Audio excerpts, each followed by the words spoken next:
누가복음 15장에는 회개가 나옵니다. 그런데 누가복음 15장에서는 우리의 회개만 읽는 그것은 절반도 안 읽는 것입니다. 실은 절반이 아니라 극히 미미한 부분입니다. 누가복음 15장에서는 그리스도 예수께서 이 땅에 오셔서 우리의 회개를 책임지시는 분이요, 우리의 회개의 전 과정을 이루시는 분으로 나옵니다. 먼저 우리가 알아야 될 것은 성경 안에선 우리의 회개만 말하는 게 아니라 하나님의 회개도 이야기하고 있습니다. 회개란 메타노이아, 마음을 바꾸는 것이잖아요. 내가 전에 싫어하던 것을 좋다고 다시 바꾸는 거고, 내가 전에 좋아하던 것을 싫다고 내 마음을 바꾸는 것이 이것이 회개죠. 하나님께서 우리를 향하여 이런 회개를 하셨어요. 율법 아래서 우리는 하나님의 원수였어요. 하나님은 우리를 향하여 저주와 사망을 선고하셨어요. 그러나 하나님의 마음을 바꾸셨어요. 왜냐하면 인간에게는 도저히 방법이 없기 때문에 그 아들 그리스도 예수를 보내셔서 그리스도 예수를 통하여 우리를 그분의 은혜 안으로 다시 오게 하시려고 바꾸신 것이죠. 히브리서 7장 12절에 보면 제사 직분이 바뀐 즉 율법도 바뀌었다 이렇게 얘기를 합니다. 즉 율법이란 하나님을 만나는 법칙인데 하나님을 만나는 법칙이 바뀌었다는 것입니다. 인간이 자기 노력과 자기 수고로 인해서 하나님께 가는 그런 법칙에서 하나님께서 주님을 만나는 새로운 법칙을 세우셨다는 거예요. 그리스도 예수를 우리에게 보내주시고 주님이 우리 안에서 역사해서 우리를 아버지께 이끌고 가시는 것이죠. 하나님께서 이러한 방식으로 마음을 바꾸셔서 그 아들 예수 그리스도를 주신 겁니다. 그러므로 우리 누가복음 15장 안에서 그리스도의 회개를 봐야 하는데요. 우리만 회개하는 것이 아니라 하나님도 그리스도를 보내셔서 마음을 바꾸셨어요. 스가랴 1장 3절에 주님께서 만군의 여호와가 말하노라 너희는 내게로 돌아오라 그리하면 내가 너희에게 돌아가리라 이렇게 얘기하셨죠. 이것이 율법 아래선 너희가 돌아오면 내가 돌아갈 것이다 이것이죠. 그런데 옛 아담 어떤 사람도 자신 안에서 하나님께 돌아간 자가 없습니다. 그리스도 예수를 통하여 돌아가는 것이죠. 누구든지 나로 말미암지 않고는 아버지께로 돌아갈 자가 없다. 주님께서 말씀하셨잖아요. 우리는 그리스도 예수를 통하여 아버지 하나님께 돌아가는 것이죠. 스가랴서 1장 3절에 너희는 돌아오라 이렇게 얘기를 했을 때 우리가 갈 수 없기에 하나님께서는 우리를 이끌고 돌아갈 자를 보내주신 거죠. 그게 그리스도 예수이신 거죠. 그러므로 사실 저와 여러분의 심령에 주 예수 그리스도께서 우리가 주님을 영접하기 전부터 주님이 우리의 인생에 오셔서 우리를 그리스도께 돌아가게 하시는 그 사역을 지금까지 하고 계시는 것입니다. 누가복음 15장 1절에 보면 모든 세리와 죄인들이 하나님의 말씀을 들으러 가까이 나왔다 이렇게 얘기합니다. 세리와 죄인들이 말씀을 들으러 왔어요. 이제 누가복음 15장은 누가복음 14장과 달리 우리가 세리와 죄인들이라는 것을 보여줘요. 세리이고 창기인 것이죠. 누가복음 14장에서 우린 가난한 자였고 지어는 자였고 눈먼 자였어요. 주 예수 그리스도를 통하여 그분의 풍성한 식탁으로 초대된 자예요. 그러나 누가복음 15장에서 우리는 세리와 죄인으로서 전에 세상 임금의 세금을 거두러 다니는 세리였었어요. 세상의 이득과 세상의 계산을 우리 삶의 중심에 놓고 사는 자였어요. 그러나 우리는 지금 하나님의 왕국에 하나님의 세금을 매기는 자들이에요. 그런데 하나님의 세금은 율법으로 매길 수가 있고 은혜로 세금을 매길 수가 있어요. 율법은 값을 받으러 다니는 자고 은혜는 나누어 주는 자인 것이죠. 즉 하나님의 창고에 너무나 풍성한 게 많아요. 그래서 나눠주는 것이죠. 재난이 오면은 국가가 오히려 창고를 열어서 사람들에게 나누어 주지 않습니까? 하나님의 창고가 바로 그런 것입니다. 이것이 하나님의 경제인 것이죠. 하나님의 경륜. 주 예수님께서는 우리가 그리스도 예수 안에서 새로워지기 전에 우리 존재가 세리이고 창기였던 것을 말씀해 주고 있습니다. 우리는 옛 세상과 옛 아담과 또 죄와 혼인했던 사이였죠. 그러나 그리스도 예수의 몸을 통하여 죽고 주님께 온 것입니다. 주님께서 세리와 창기들 그들과 함께 잔치를 가질 때 누가복음 15장 2절에 보면 바리새인과 서기관들이 수군거려서 이야기를 이 사람이 죄인을 영접하고 음식을 같이 먹는다고 원망합니다.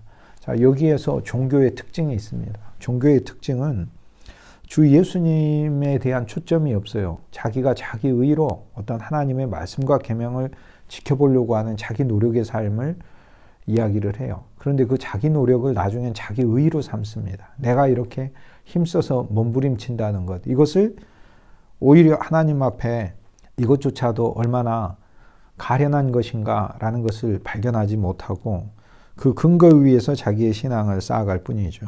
주 예수님이 하는 일에 대하여 원망이 있는 것이죠. 그리스도를 향하여 불평합니다. 15장 전체를 통하여 주님이 하시는 일은 우리를 그분에게 이끌고 가시는 거고, 두 번째, 우리가 그분께 오는 것을 그분이 정말 기뻐하시는 것이고, 또 그분이 기뻐하시기 위해서 우리를 부르신다는 거예요. 그리고 그분이 이 일을 하신다는 겁니다. 그뿐 아니라 실은 잔치가 전부 다 이 모든 세 가지 비유 속에 다 들어있어요. 15장은 이 세 개의 비유, 세 개의 비유는 한 개의 비유라고 말씀드렸습니다. 이 한 개의 비유가 세 개의 측면을 가진 비유다, 이렇게 얘기를 할 수 있습니다. 그런데 이 세 개의 측면의 비유에는 다 잔치가 나와요. 양을 찾고 와서도 집에서 벗과 이웃을 모아 잃은 양을 찾았다고 기쁨의 잔치를 벌여요. 은전을 찾고 나서도 사람들을 불러서 잔치를 벌여요. 아들을 찾고 나서도 잔치를 벌여요. 그리고 심지어 큰아들로 예표되는 종교와 자기 율법 안에서 하나님을 만나는 첫 번째 우리의 신앙의 모습. 우리가 처음 주님을 만났을 때 어느 누구도 생명의 풍성이 온전히 이해되고 인식되면서 하나님을 믿는 사람은 없어요. 그건 과정이에요. 창세기가 그걸 보여주기 때문에 그래요. 우리에게 창세기 15장을 통하여 그리스도 예수가 우리 안에 나신다는 약속이 주어져도 우리는 창세기 16장에 우리 노력으로 그 후손을 만들려고 하는 하갈과 결혼하여 세상의 지식과 어떤 세상에서 얻어진 어떤 수고를 하나님께 가져와서 그것에 의해서 만들어진 것 안에서 내 존재를 새로 구성하려고 하는, 즉 하갈에게서 이스마엘이 태어나듯 그러한 신앙의 단계를 거치게 돼 있어요. 갈라디아 4장에 보면 이것이 나가야 된다 이렇게 얘기하잖아요. 누가복음 15장 가장 마지막 부분에 보면 장남의 이야기가 등장을 하는데, 자기 율법, 자기 의에 있는 이 한 존재가 아버지의 긍휼에 의해서 또 이러한 신앙 상태도 녹여져야 된다는 것을 보여주는 이야기죠. 근데 그곳에서도 아버지는 우리가 즐거워하고 기뻐하는 것이 마땅하다라고 얘기를 합니다. 이 모든 것은 우리가 하나님과 함께 즐거워하고 기뻐하는 것입니다. 그러므로 종교로 주 예수를 믿는 것은 자기 노력 안에서 기쁨이 없어요. 나는 왜 실패하지? 나는 왜 원래 실패하게 돼 있어요. 그러니까 내 안에서의 승리를 찾으려고 하지 말고 그리스도의 찾으심을 매일 발견하는 거예요. 내가 주님을 발견하려고 하니까 힘든 거죠. 그런데 내가 주님 안에 있다는 사실을 이미 깨닫는 거죠. 여러분이 대한민국을 발견하려고 하는 것은 발견할 수 있죠. 그런데 대한민국 안에 이미 있잖아요. 여러분이 또 해외에 있다면, 여러분이 미국에 있다 그러면 미국의 그 나라 안에 이미 있지 않습니까? 마찬가지로 우리는 그리스도 안에 이미 있기 때문에 그리스도 안에 이미 있는 내 존재를 발견하는 것이, 그것이 하나님이 우리에게 얘기하시는 훨씬 더 쉬운 방법입니다.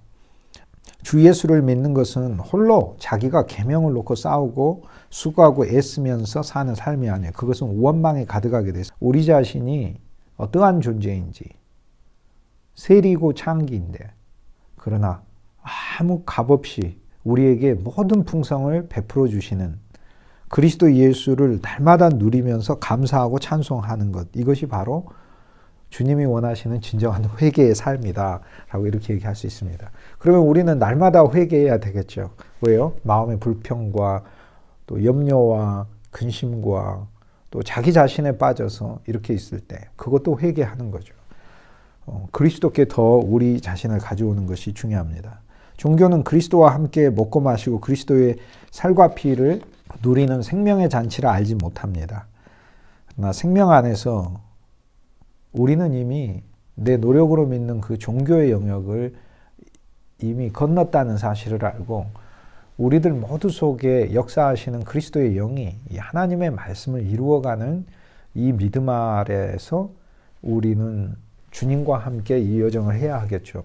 이것이 바로 초대교회의 성경을 보았던 그들의 눈이에요. 이 성경 말씀은 우리 노력으로 이루는 말씀이 아니에요. 이 성경 말씀은 그리스도에 대한 이야기고 그리스도께서 우리 안에서 성경 말씀을 우리 삶 속에서 그분 전체를 우리 안에 풍성한 선물로 조성해 주시는 이야기라 이렇게 얘기할 수 있습니다. 첫 번째 비유에 있어서 양 100마리가 있잖아요. 우리는 창세전에 100마리 양으로 선택됐어요. 100은 하나님의 풍성을 위한 숫자예요. 이 풍성을 위한 숫자는 나중에 1000으로 바뀌게 됩니다. 우주적 충만이 되는 거죠. 100은 하나님의 풍성을 위한 숫자. 알곡이 풍성한 추수를 맺었을 때 30배, 60배, 100배 이렇게 열매를 맺잖아요.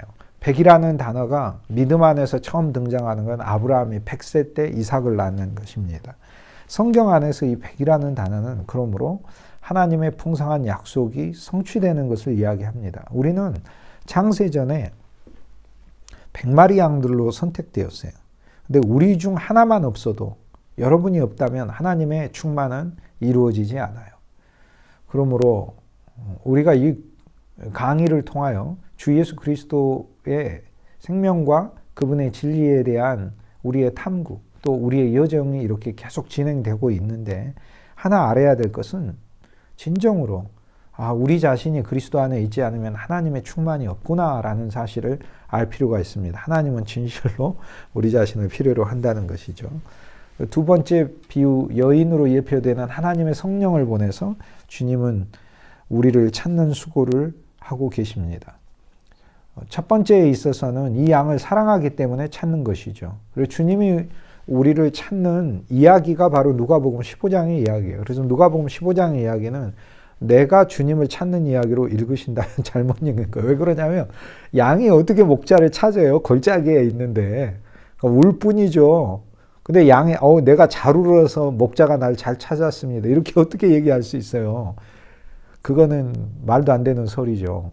창세기 16장에 하갈이라는 여종이 주인 사라에게서 압박을 받아서 아브라함 집에서 견디지 못하고 쫓겨나서 광야에서 울고 있는데 여호와의 사자가 나타나서 하갈을 만나줬는데 하갈이 나중에 내가 잘 울어가지고 여호와의 사자를 만났다 이렇게 얘기하는 게 회개까지도 자기 의로 주장하는 사람들이 있어요. 어쨌든 우리가 양이어서 주님이 우리를 찾는 것은 그분의 긍휼을 이야기를 합니다. 그분의 긍휼이 얼마나 큰 줄 몰라요. 그런데 우리가 은전이었을 때 주님이 우리를 찾는다는 것은 우리를 진짜 필요로 하시기 때문에 찾는다는 뜻이에요. 우리를 사용하셔야 되기 때문에 찾는다는 거예요.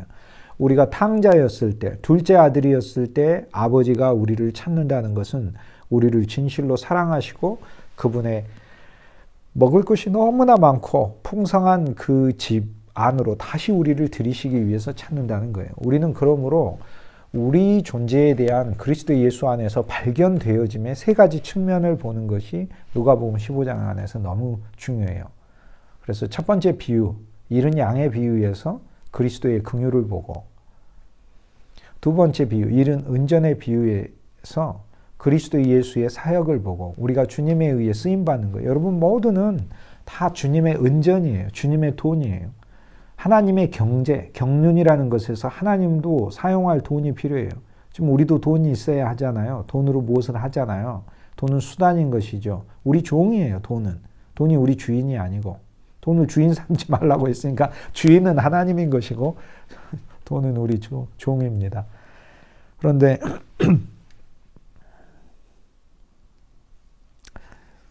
주 예수님께서 우리를 사용하시는 영적인 돈이라는 것을 알았을 때 하나님이 날 쓰기를 원하시는구나.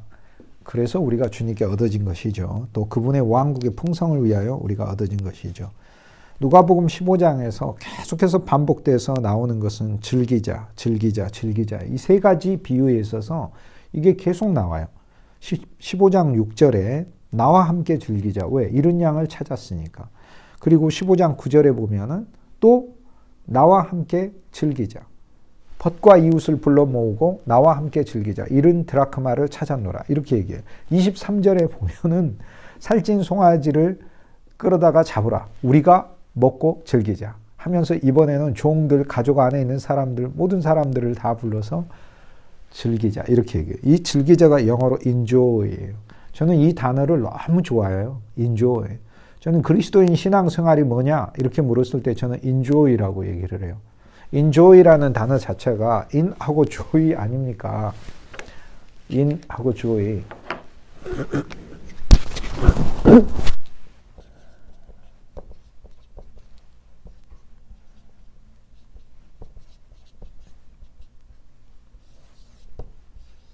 N은 아니고 joy는 기쁨이잖아요. enjoy는 기뻐하다 동사인데 기쁨 안에 있는 것이죠. 기쁨 안에 있는 것이죠. 누가복음 15장 주님은 우리를 찾으셔서 기뻐하셔요. 그거를 말씀해 주고 계시는 거예요. 누가복음 15장을 통해서 그리스도는 내가 반드시 너희를 찾을 거고 찾아서 내 긍휼을 보여줄 거고 찾아서 너희를 사용할 거고 찾아서 아버지 왕국에 있는 모든 풍성을 줄 것이고 그리고 이제 누가복음 16장에 가면 그분의 경제에 오이코노미아 거기에 활용되는 오이코스노모스 청지기로 쓰신다는 거예요. 이것이 주님께서 우리를 향하여 가지신 비전이에요.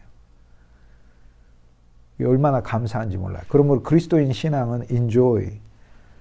주님이 나를 구출하신 것을 이 삼중으로 구출하신 것을 기뻐하고 즐거워하는 거예요. 그리고 주님은 그걸 이야기하고 있는 거예요. 얘들아 내가 너희를 이렇게 삼중으로 구하였다. 그러므로 기뻐하고 즐거워하라 라는 거예요. 구약에 이스라엘 백성들이 아침과 저녁에 번제를 드렸듯 십자가의 제사 아니에요. 그 십자가의 제사는 우리를 온전히 구속하시고 구원하시고 영원한 생명을 주시고 우리를 소유하시고 우리를 사셨고 우리를 그분의 놀라운 긍휼과 사랑 안에 담아두신 것을 가리키잖아요. 또 영원한 제사를 드려서 영원히 거룩하게 하시고 영원히 온전하게 하신 주님의 놀라운 역사를 아침과 저녁으로 드렸듯이 우리도 아침과 저녁으로 그리스도가 우리를 구원하신 것에 대하여 enjoy, 감사하고 즐기는 것이죠. 누가복음 15장에 이 세 번이나 enjoy, 6절에 9절에 23절에 세 번이나 즐기자, 누리자 이렇게 얘기합니다. 누려야 합니다. 주님은 우리가 주님께 구출받은 것에 대하여 누리기를 진정으로 원하시는 것이죠. 생명의 신앙은 그러므로 그리스도를 먹고 마시고 그리스도를 누리는 겁니다. 무엇을 먹고 마시겠어요?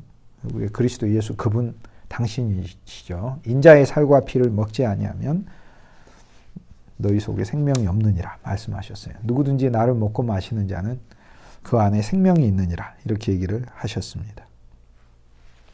신앙은 누리는 겁니다. 그리스도를 누린다는 것은 우리가 이 삼중의 구원 안에 늘 있는 것을 하나님 앞에서 확인하고 감사하고 찬송하는 일이죠. 이 세 비유는 우리의 회개의 한계를 사실 폭로하는 거예요. 우리 회개가 이걸 이뤄냈다는 게 아니에요.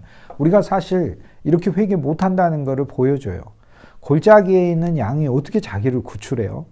절대 구출 못해요. 그분이 목자로 와서 우리를 정말로 건져내신다는 것을 이야기를 해요. 구주 그리스도 없이는 어떤 환경도 인간의 일도 작용해가지고 그 사람이 구출받을 수가 없어요. 골짜기란 단어가 이야기를 하듯 그리스도 예수가 없으면 우리는 절벽 아래로 떨어진 양일 뿐인 거예요. 은전의 비유에서 이 은전은 어둠에 있어요. 주인이 찾기 전에는 나올 수가 없어요. 그 주변을 은전이 어떻게 청소합니까? 은전이 자기가 있는 캄캄한 어둠을 자기 스스로 빛을 만들어서 비출 수 있습니까? 없어요. 그래서 이 세 비유는 그분이 찾으시고 그분이 얻으신다는 걸 이야기해요. 그러면 이제 우리가 이제 탕자의 비유는 그러면 탕자가 스스로 돌이켜서 돌아왔지 않느냐 이렇게 얘기를 하는데 탕자의 비유에서는 제가 조금 있다가 그 속에 그리스도가 어떻게 역사하시는지 우리가 살펴보도록 하겠습니다. 지금 이야기를 하죠. 탕자의 비유에서 탕자가 돌아오는데 탕자가 그 마음을 갖게 된 것이 돼지치기를 하고 있을 때 그리스도는 나타나셔서 골짜기에 와서 양을 구하는 그 역사가 그때 일어나는 거예요. 그래서 이 세 개가 하나의 비유로 연결됐다는 거예요. 하나님의 영이 탕자의 마음을 빛을 비춰줘서 어둠에 있다는 사실을 깨닫게 하고 탕자에게 무엇이 잘못이라는 것을 인식하게 하고 그 다음에 정말로 결정적으로 중요한 것은 아버지의 풍성한 집이 있다는 사실을 탕자로 하여금 발견하게 하는 거예요. 다시 새롭게 이 사실을 알게 되는 거예요. 이게 바로 하나님의 영이 일하시는 역사예요. 더 중요한 것은 아버지로부터 분깃을 받아 먼 나라에 와서 써버린 어떤 한 우주적인 존재가 있어요. 그는 근본 하나님의 본체이신데 하나님으로부터 분깃을 받아. 그런데 그 분깃을 아버지가 아들에게 독생자시니까 독생자잖아요. 아들이 하나예요. 아들이 둘이면 큰아들이 75% 갖고요. 정확히 이야기하면 한 70%, 66% 갖고 둘째 아들이 33% 가질 텐데 독생자니까 다 갖는 것이죠.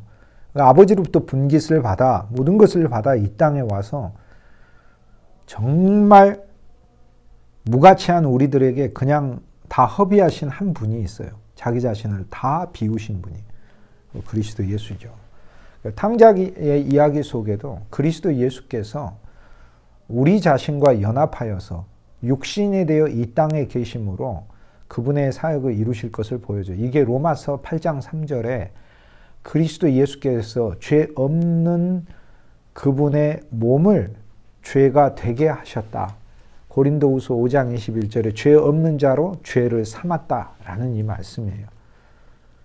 탕자가 아닌 자로 이 땅에 모든 탕자들의 삶을 그분에 연결시키고 연합시켜버리고 그분 안에 다 담게 해버렸어요. 그래서 그리스도 예수는 우주적 우리를 대표하는 탕자가 하나님에 의해서 그렇게 지워지신 희생양이시며 동시에 하나님의 모든 풍성을 이 땅에서 다니시는 동안 많은 사람들에게 다 흘리고 허비하고 가신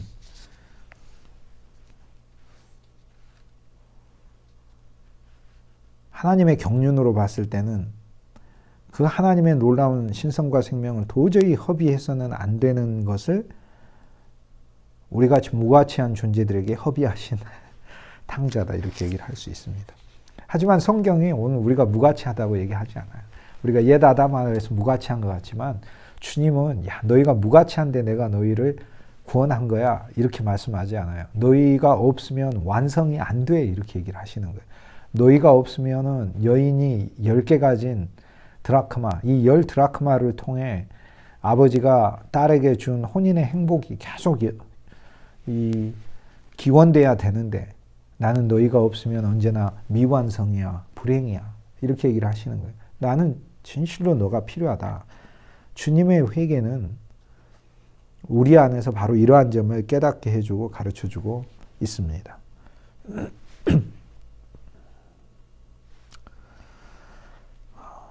바리새인과 서기관들이 15장 2절에 보면은 수군거리고 음식을 먹죠.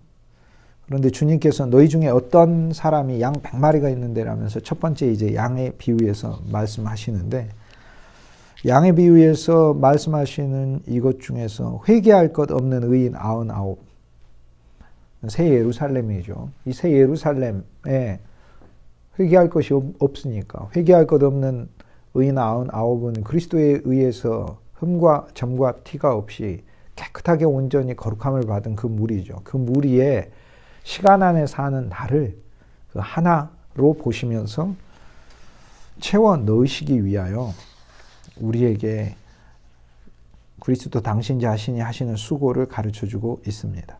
누가복음 15장에서 분명히 주님께서는 구주가 돌아오게 하실 거라는 것을 약속해주고 있어요. 구주가 찾아 나섰는데 왜 양을 못 찾겠어요? 구주가 등불을 드시고 구주가 빗자루를 드셨는데 왜 못 찾겠어요? 당연히 찾죠. 그러므로 우리는 탕자처럼 아버지께 돌아갈 수 있게 되는 것이죠. 그리스도께서 먼저 나서는 마음, 그리고 찾은 후에 정말로 즐거워하신다는 것, 그리고 그분의 모든 것을 풍성히 주신다는 것, 이것을 우리에게 누가복음 15장 전체 비유를 통해 가르쳐주고 있습니다. 사실 이 마음을 우리들은 주 예수님을 믿으면서 본성적으로 우리는 갖게 되었죠. 우리가 주님을 믿으면서 우리가 믿고 있는 이 길에 믿음의 사람들이 이렇게 동참할 때마다 얼마나 기쁩니까? 주 예수님을 사람들이 알게 된다는 게 얼마나 기쁜지. 그리고 그리스도께서 죄인을 기뻐하고 좋아하고, 왜? 그리스도가 구출하실 거니까. 어떠한 죄인이든지 상관없어요. 이러한 마음을 보여주시는 것이 오늘 우리가 보는 15장이고 15장을 통해서 우리도 이 마음을 갖는 것이죠. 우리도 많은 사람들을 볼 때 정죄와 판단의 언어로서 보지 말고 긍휼한 마음과 사랑의 마음으로 보며 한 사람 한 사람이 아직 더디지만 양이지만 그러나 우리가 목양의 사역에 있어서 하나님이 우리의 어깨에 강력한 능력을 주셔서 주님이 주신 많은 부담들을 믿음 안에서 기쁨 안에서 생명 안에서 넉넉히 지고 갈 수 있게 하시기를 소망하고 또 우리 앞에 있는 어떤 신앙의 사역의 진보가 현저하게 보이지 않는다 할지라도 그래도 감사하며 기뻐하는 것 이것이 바로 누가복음 15장을 통해서 배울 수 있는 우리 사역 안에서의 한 면이다 이렇게 이야기할 수 있습니다. 누구의 수고로 우리가 얻어졌는가? 누가복음 15장은 처음부터 끝까지 그리스도의 수고를 증거해요. 누가복음 15장에서 우리는 우리 회개에 자기 의의를 절대 보면 안 됩니다. 그리스도의 수고를 봐야 합니다. 자기 의의 이거는 참으로 부족합니다. 어거스틴이 이런 얘기를 했어요. 우리는 회개할 때 흘린 눈물도 회개해야 된다.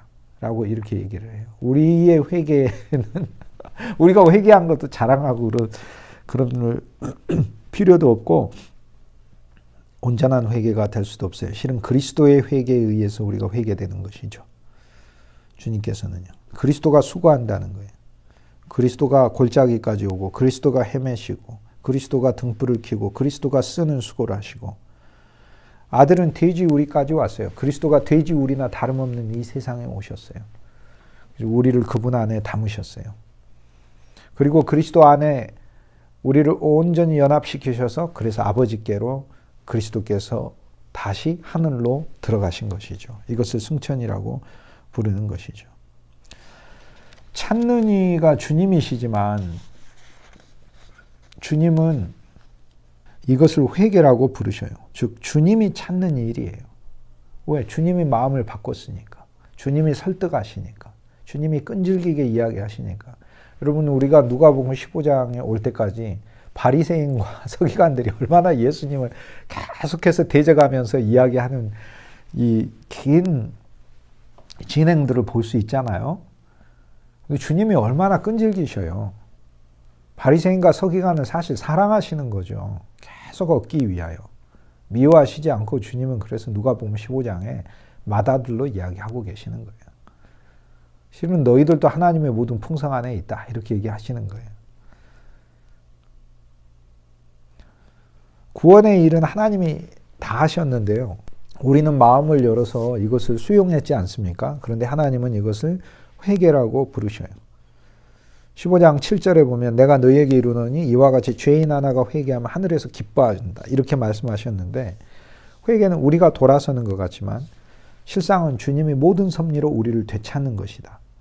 그런데 주님께서는 당신이 회개시키셨고 돌이키셨는데 너희가 돌아오면이라고 말씀하시면서 당신이 한 일조차 겸손하게 우리가 한 일로서 주님께서는 돌리시는 거예요. 그러니까 우리는 뭐 일상적으로 내가 주님께 돌아옵니다, 돌이킵니다 이렇게 얘기하죠. 하는데 사실 그 모든 행위의 이면에는 하나님의 돌이키게 하심이 들어있다라는 것, 그것을 알 필요가 있습니다. 주 예수 그리스도 안에서 우리가 누릴 수 있는 모든 항목, 풍성을 누가복음 15장에 계시 주는 것을 보았습니다. 인조이, 누리시자고요. 요즘 상황이 여러 면에 있어서 여의치 않은 게 많습니다. 누리시자고요. 감사합니다.